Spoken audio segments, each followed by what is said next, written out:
Hai, bună dimineața, băieți, și bine v-am găsit la un nou motovlog de pe acest canal.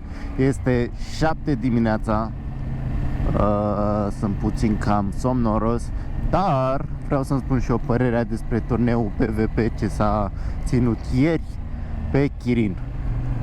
Era cum mă așteptam, adică chiar mă așteptam să fie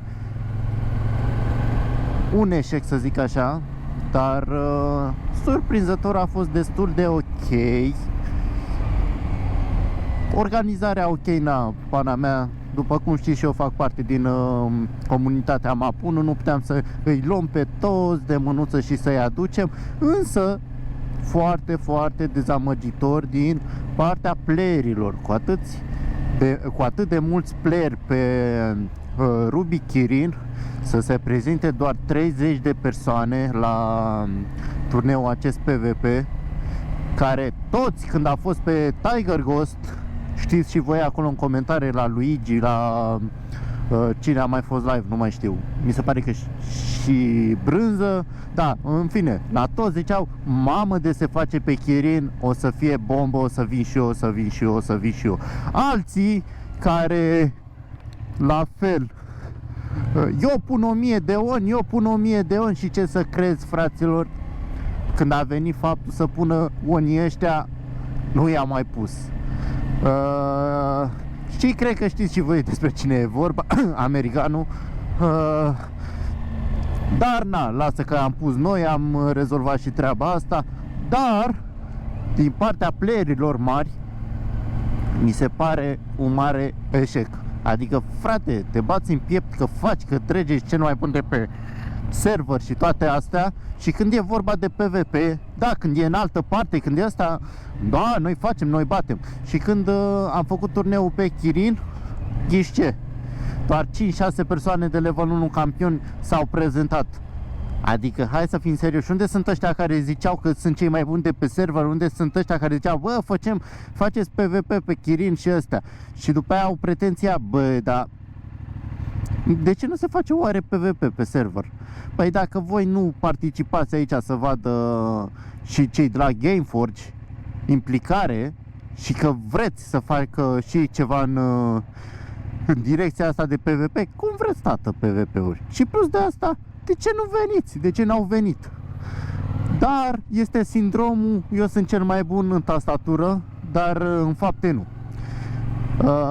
Și mi se pare foarte, foarte trist că a ajuns jocul în chestia asta, în punctul ăsta, pentru că nu ne mai distrăm, fraților. Adică, bă, nu trebuia să ai toate seturile făcute, nu pierdeai nimica, nimica, din contră. Veneai, te distrai 10 minute, 15 minute cât era ăla, dacă nu erai pregătit și nu ăsta, îți luai bătaie, pa, la revedere. Dar le e frică să fie filmat, tată. Zici că sunt pizde de alea, și mi-asum când zic asta, zici că sunt pizde de alea de fac video chat și ascund România pe ăla, și banează România ca să nu le vadă românii, dar le văd străinii. Hai să fim serioși. Mi se pare o mare prostie gândirea asta a lor. Și na, fiecare până la urmă face ce vrea, face ce îl taie mintea, dar nu înțeleg de ce comentează. Atâta tot, asta mă deranjează. Pe mine comentează că ei sunt cei mai buni, că ei sunt ăstea, dar când e vorba de fapte, niciunul, doar în tastatură. Hai să fim serioși. Și da, acum o să vină să zică, păi da, mă, dar mie îmi trebuie să dau 15.000 de safire jos, trebuie să dau... Unde dracu dați, bă, voi, că voi vă bateți pe acolo prin, cum mi spune, vă duceți la Warboss, vă bateți și dați în conturi de PVM damage-uri și toate astea, dar în rest nu înțeleg. E foarte, foarte dezamăgitor și nu cred că o să se mai întâmple în viitor un turneu așa PvP organizat de Map 1. Nu cred. După ultima chestie întâmplată pe Kirin, asta de ieri, nu știu dacă mai merită, cum se numește, efortul de a mai face așa ceva. Plus că premiile au fost oferite de comunitate și, băi, nu nu sunt ăia mulți, 1700, 2000 de euro că s-au strâns, nu mai știu că s-au strâns, dar gândește-te că sunt de la câteva persoane. Adică de la persoanele înscrise s-au strâns doar 150 de oni. Pentru că a fost 5 oni intrarea, ori 30 de persoane, 150 de oni. Restul până la 2000 am pus noi, cei din comunitatea Mapunu. Ceea ce...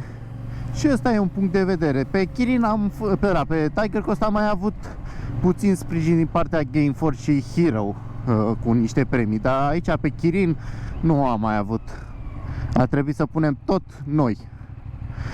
Dar până la urmă și pentru unii aia veneai cu 5 oni și uite că fiecare dintre ei au plecat cu minim 10 oni. Adică dublu decât a venit. A fost mereu cu 5 oni pe plus. Că au vrut alții să-și facă ei damblalele și să schimbe safire și astea, dar pentru nimica, asta e punctul lor de vedere. Dar nu avem ce face. Sper să fie asta învățătură de minte, să nu ne mai ocupăm de partea asta de PvP, că am văzut că implicarea este zero și poate în viitor să-și facă ei fiecare turneu PvP la Warboss. Că se pare că pe acolo se fac turneurile PvP doar în mintea lor, când sunt persoanele pe care le pot bate. Că după, dacă vin la un turneu 1v1 sau pana mea la un turneu PvP, pa, gata, dispar toți ăștia de level mare, de campioni, de se bat ei, se duc ei acolo în grupă și se bat, că altfel sunt ca mielușei ăia să mă bată tata. Eu nu sunt PvP-ist, adică pana mea, eu îmi asum, nu alea. Bine că eu m-am și lăsat, asta e altă chestie, dar vorbesc de băieții care dau din creanță, din tastatură, prin comentarii, prin astea, că ei sunt cei mai buni, că ei fac, că drag, și după aia când e vorba să vină, niciunul n-au mai gata. Ăla este la pulă, ălaltul e să sugă pula, ălaltul să se fută în cur. Nu mai au ei timp de turneu PvP. Nu că le e frică să fie filmați când sunt bătuți, că după e orgoliu ăla. Mamă, m-a bătut fraierul ăla filmat.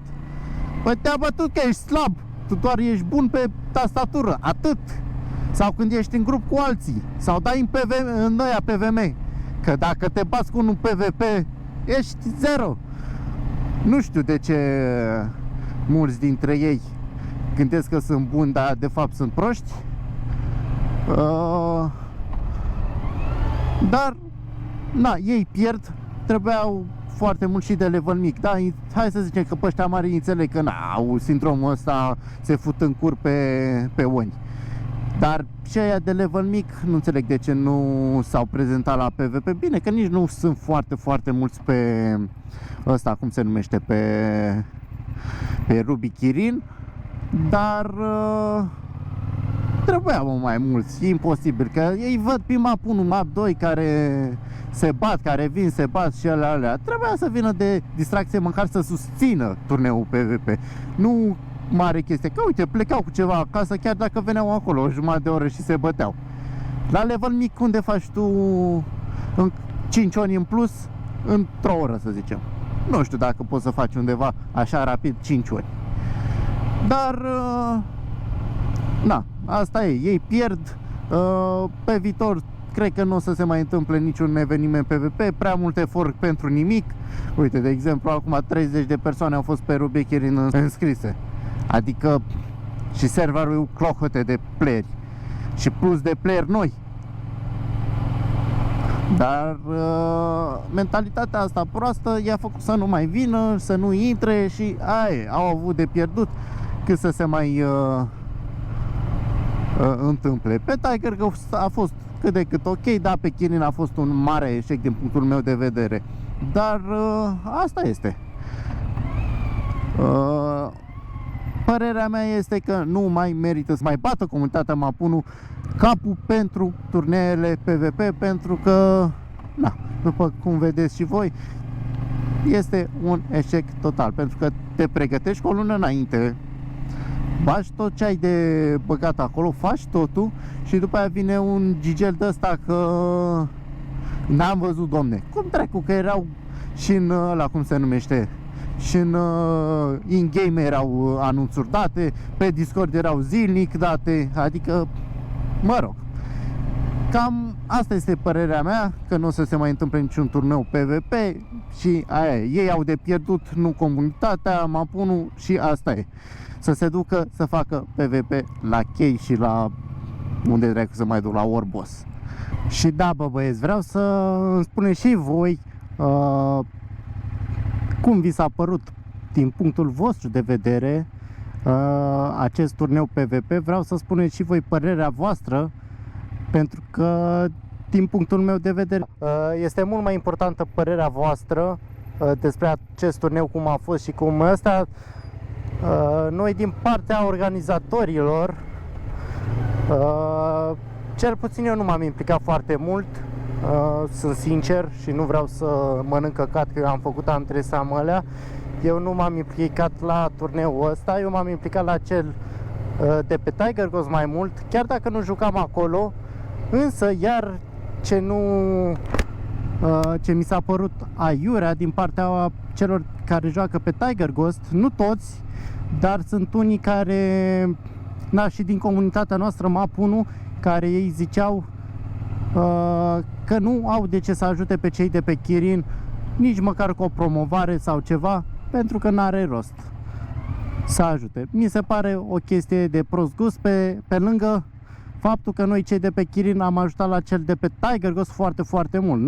Nu numai cu ăsta, cum îi spune, să postăm și nebunii, ci și cu Oni acolo am postat pentru price pool, am pus pe lângă asta bannere am făcut videoclip de prezentare, am făcut foarte multe chestii acolo. Unii, nu vreau să dau numere, lasă că se simt ei, nici măcar nu au ajutat la acest turneu, măcar cu o vorbă, dar din gură știu să dea. Adică am văzut foarte mulți că după ce că nu fac nimic din punctul ăsta de vedere, comentează aiurea, că ce faceți bă cu 30, că ce astea. Dar vreau să îmi spuneți și voi părerea voastră, cum vi s-a părut ca un jucător de Metin sau, nu știu, un privitor pe YouTube, să vă uitați la live stream-ul cu turneul PvP. Mie mi s-a părut interesant, dar tot deodată dezamăgitor de persoanele care nu s-au înscris, pentru că dacă erau mult mai mulți înscriși din punctul, și nu la level mic, hai să zicem că pe aia la level mic, na, nu are niciun de la, dar ăștia cu orgoliile mari, trebuia să se înscrie, să se bată, să arate ce pot, nu doar din tastatură. Eu acolo aș fi vrut să văd, la campioni, acolo aș fi vrut să văd toate duelele alea frumoase, să se bată, să fie o nebunie acolo. Dar ce să vezi, pizdele au rămas acasă și au făcut o labă și un pic și aia a fost, nimic mai mult. E foarte, foarte rușinos, sincer vă zic. Dar ce să zic, ăsta e nivelul pe Kirin, ăsta este febra celor proști, celor care se dau ceea ce nu sunt pe un joc și după vin și suferă. Adică dă-te în pula mea de gherțoi, dacă ești tare, vino și bate-te, nu sta acasă în fotoliu și tu zici doar așa, nu știu cum să zic, că mă enervez foarte repede și nu vreau în momentul de față, dar dezamăgitori, foarte dezamăgitori de ăștia, de campioni ăștia care se laudă că ei fac, că drecă toate nebunile astea. Dar ăsta e jocul în care trăim. Bine, eu nu mai trăiesc deocamdată că eu am pus punct, dar ceilalți. Cam atât am avut și eu de spus. Aștept și părerile voastre acolo în comentarii, să vedem ce ziceți și voi. Eu am fost Chinezul. Vă salut, vă pup și ne auzim la următorul motovlog sau vedem, poate facem un live stream cu ceva. Poate o să băgăm un live stream și cu Metin, dar pe joculețul nostru la Păcănea, că acolo mai putem să mai facem, mai avem Oni, putem să ne distrăm un pic așa în weekend. Vedem. Vă pup și o zi frumoasă sau seară frumoasă sau dimineață frumoasă, cum vreți voi să îi ziceți. Mamă, ce șmecher e motorul ăsta. Vă pup! Ceau, ceau!